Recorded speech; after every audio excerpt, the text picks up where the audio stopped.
pertence aos reais. Lembra que a gente estudava no colégio? Tinha um E ao contrário, um R com duas pernas. Eu nunca entendi aquela resposta, porque eu sou ruim de matemática. É isso, é o Bolsonaro. Você chegava no final de um problema enorme, no final vinha, não pertence aos reais. E eu perguntava, pertence a quem? Pô, aos reais não é. Ele não pertence ao mundo real. E eu, quando era criança... Ele fica brincando. Quando eu era criança, eu tinha muito medo do mesmo. Porque sempre no elevador estava escrito, verifique se o mesmo não encontra paradas nesse andar. Eu falava, quem é esse mesmo? O mesmo. Tinha muito medo do mesmo. A última pergunta, que eu acho que ela é muito importante, eu até ia trazer durante a nossa conversa. O P. Mazotti pergunta: o que ele planeja para as universidades, caso venha ter um cargo grande, ou presidente no caso? Nós temos um problema na universidade que é uma coisa que sempre me estressou profundamente. Nós pagamos a universidade, que é uma universidade boa, que é uma universidade pública, o cara que faz a USP, esse sujeito se forma e vai botar silicone em senhora de 70 anos e ganhar 95 mil reais por mês. Ou seja, não traz absolutamente, não devolve nenhum investimento que foi feito nele. Ao mesmo tempo, a universidade pública permite que muitos jovens da periferia também, que não tenham condições, possam ter uma vida melhor. E o SUS está cheio de gente formada em universidade pública, pessoas que entendem que tiveram investimento do país neles, de alguma maneira querem retornar, mas isso acaba sendo muito voluntário. Será que não tem uma maneira de equilibrar essa balança ou fazer as coisas de outra forma, mexer nesse circuito? Tem, porque você tem que primeiro decidir politicamente pela educação. Há quanto tempo a gente não tem um presidente da República que fala assim, cara, a minha decisão política é a educação? Eu não me lembro disso ter acontecido da redemocratização para cá. Eu não me lembro do Collor e educação, não lembro de Itamar e educação, não me lembro. Fernando Henrique, pelo contrário, as universidades sofreram naquela época que era... Ele tem o argumento dele que ele estava ajustando a inflação, mas foram 8 anos de aperto. Depois você veio o Lula que, para dizer assim que ele era uma pessoa envolvida com a educação, não...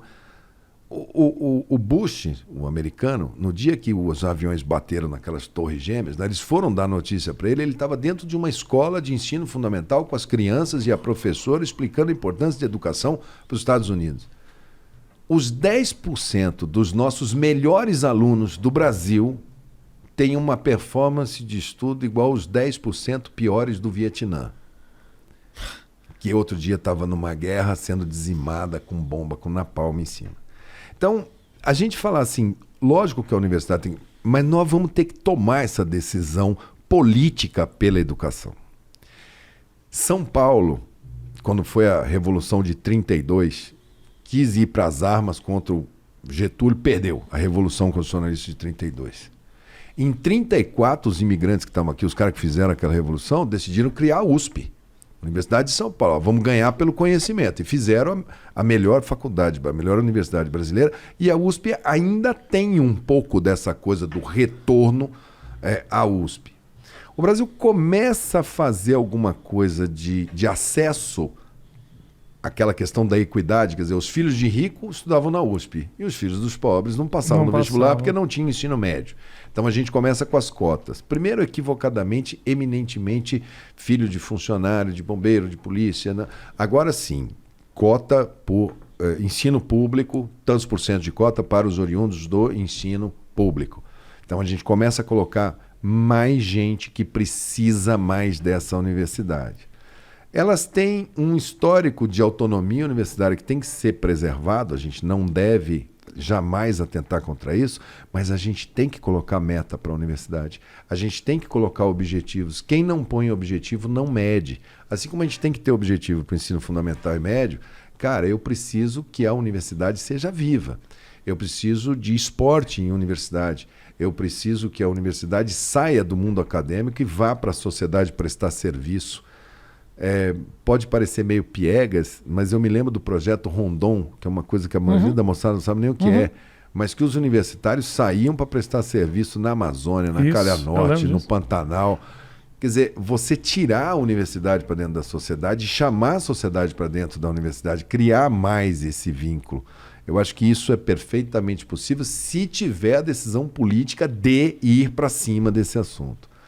O Brasil está invertendo, as universidades públicas estão ficando minoria e as particulares foram liberadas.